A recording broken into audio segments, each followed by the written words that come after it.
Hi, today is March 16th, 2002. I'm interviewing Lee Greenberg today, part of Mark Pidgeon's genealogy studies.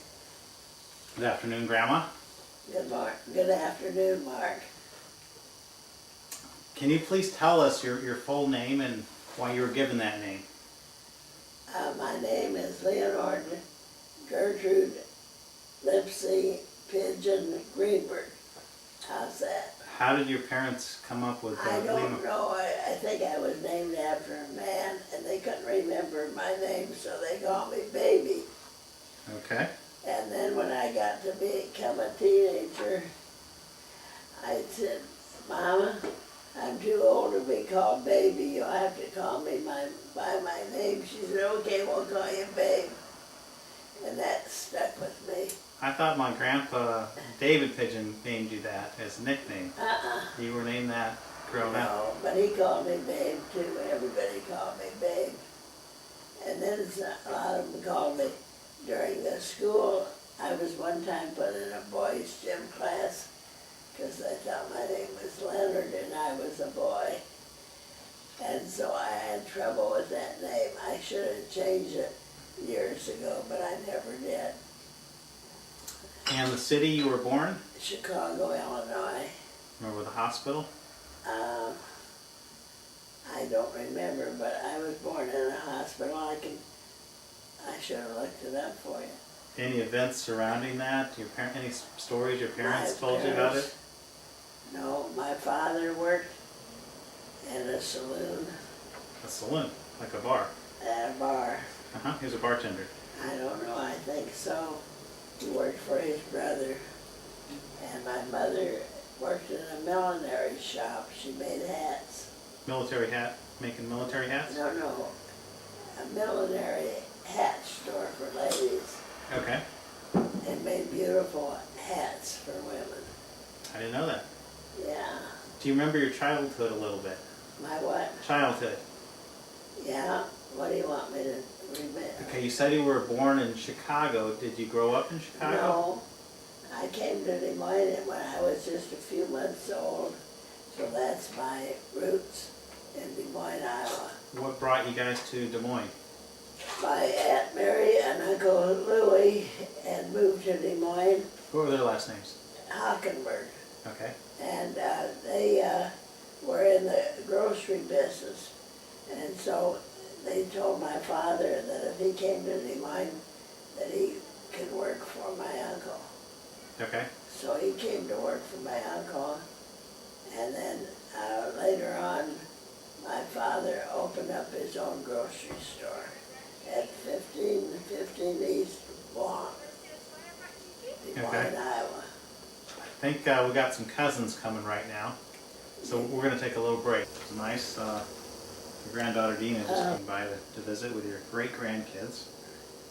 They're just adorable. Talia and Bailey. One belongs to Bruce and one belongs to Dina. Schooling, Grandma.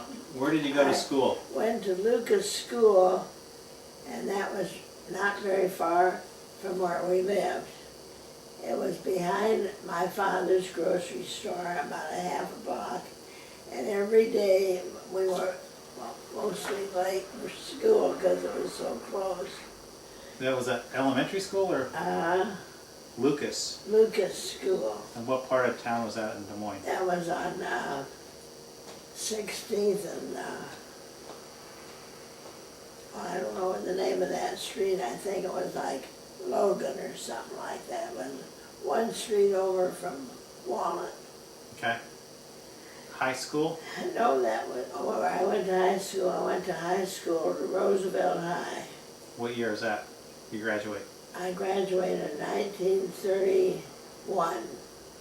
And was the school new there?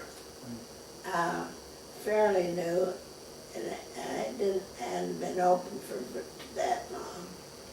And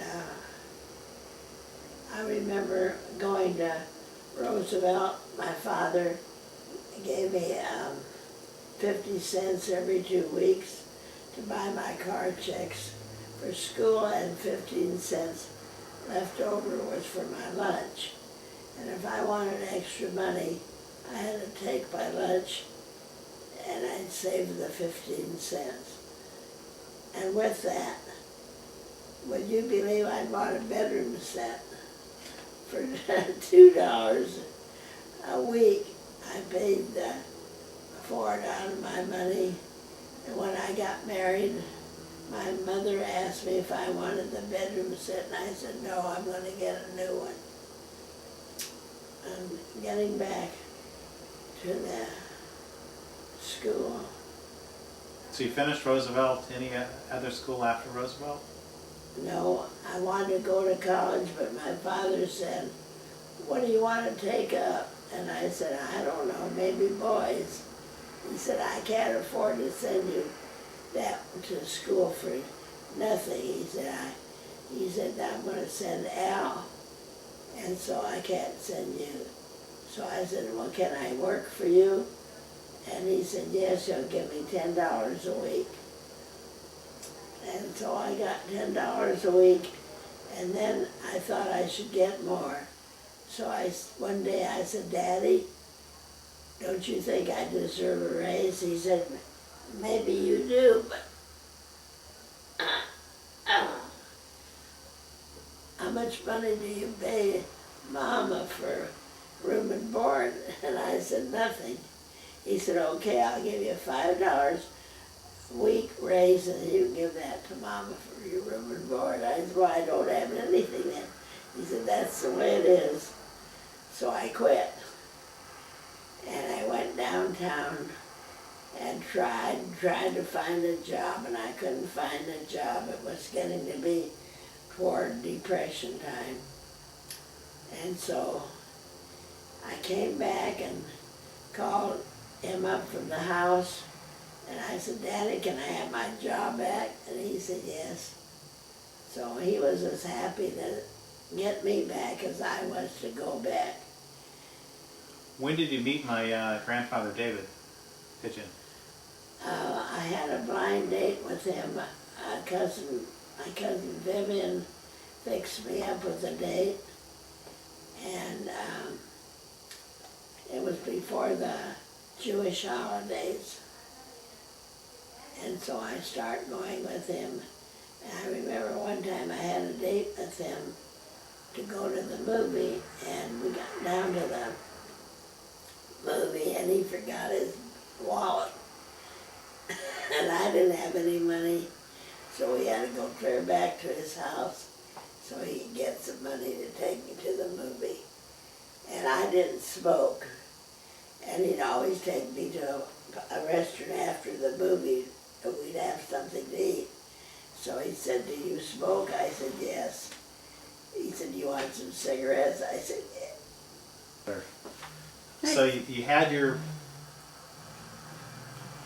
I was going with your grandfather, and we went together for a while, and then he wanted to get married, and I said, I'm not ready yet. And he kept after me. Oh, and then one day he belonged to a fraternity, and one day they were going to have a picnic, and in the daytime it was going to be the picnic, and at night was going to be a dance. And so he invited me to go with him. And then he called me. No, we went to the picnic. It was the fraternity was Gamma Tau Chi, and we went to the picnic. And then he called me because I went home to change clothes for the evening, and he said he can't go because his brother Tommy got drunk, and he had to stay with him, and because his parents went to this dinner that was the same dinner that my parents went to. And so I got real mad at him, and I told him I didn't want him to call me anymore. So he kept calling me, and my mother would call me to the phone, and I wouldn't go talk to him. So finally one day I had answered the phone, and he asked me out.